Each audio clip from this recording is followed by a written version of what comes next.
July 9న జరిగే దేశవ్యాప్త సార్వత్రిక సమ్మెలో భాగంగా బేవరేజ్ హమాలీలు ఈ ఏదైతే జిల్లా రాజీవ్ గాంధీ ఆడిటోరియంలో నిర్వహించే కార్యక్రమానికి సిఐటి ఆధ్వర్యంలో మా యూనియన్ ఈ సమ్మెలో పాల్గొంటుందని రాష్ట్ర కమిటీ జిల్లా కమిటీ ఇచ్చిన పిలుపు మేరకు ఆ సమ్మెలో పాల్గొని విజయవంతం చేస్తామని మా యూనియన్ తరఫున వేడుకుంటాం.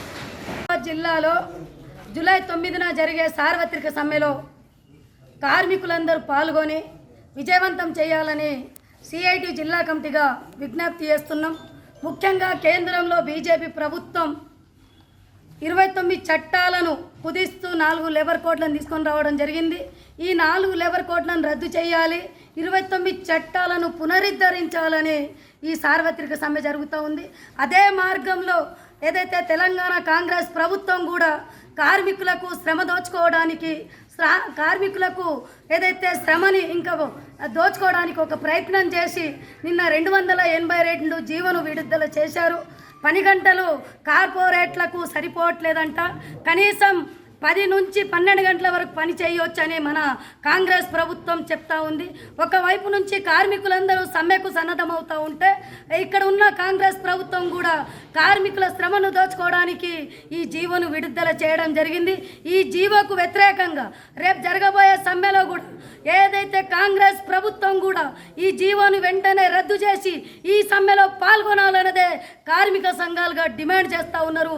ఒకవేళ జీవోను రద్దు చేయకుంటే మెడలు వంచి కార్మిక వర్గం ఖచ్చితంగా జీవోను రద్దు చేస్తామనేదే కార్మిక సంఘాలుగా కార్మికులుగా సిఐటిగా డిమాండ్ చేస్తూ ఉన్నాం. ఏదైతే కేంద్ర ప్రభుత్వం ప్రజలపై భారాలు మోపుతూ ఉంది, పెద్దలకేమో రాయితీలు ఇస్తూ ఉంది, విద్య వైద్యాన్ని ఇవాళ ప్రైవేటీకరణ చేస్తుంది, జాతీయ సంపదను మొత్తం తీసుకుపోయి ఇవాళ అంబానీ ఆదాని కాళ్ళ దగ్గర పెట్టింది, బ్యాంకు ప్రైవేటీకరణ, ఇవాళ ఏదో రైల్వే ప్రైవేటీకరణ, ఇట్లా ప్రైవేటీకరణ చేసుకుంటూ పోతూ ఉంది. ప్రజలకేమో విద్య సరిగ్గా అందుబాటులో లేదు, వైద్యం కూడా అందుబాటులో లేదు. వైద్యం పేరుతోటి కోట్ల రూపాయలు లక్షల రూపాయలు హాస్పిటల్లో దన్నుకుంటూ ఉన్నారు. ఇవాళ విద్యా పేరుతోటి ఒక నర్సరీ చదువుకోవడానికి 50,000 60,000 లక్ష రూపాయలు ఇవాళ ఫీజులు కడతా ఉన్నారు. ఇలాంటి సందర్భాలలో కేంద్ర రాష్ట్ర ప్రభుత్వాలు కార్మికుల వైపు ఉండాలన్నా ప్రజల వైపు ఉండాలన్నా కార్పొరేట్ల వైపు నిలబడతా ఉన్నాయి ప్రభుత్వాలు. కార్మికులకు ఏదైతే ఇవాళ ఆ దుర్మార్గంగా జీవోలు తీసుకువచ్చి కార్మికుల శ్రమను దోచుకోవడానికి ప్రయత్నం చేస్తూ ఉన్నారు. ఇవాళ ధరలు పెరిగినాయి విపరీతంగా, ధరలకు అనుకూలంగా జీతాలు ఇవ్వాలనే ఆలోచన ఇవాళ ప్రభుత్వాలకు లేవు.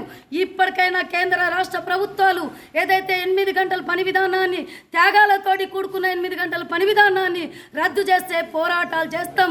మెడలు వంచి ఏదైతే 8 గంటల పని విధానాన్ని సాధించుకుంటాం, ఖచ్చితంగా అమలయ్యే విధంగా చూస్తాం అనేది.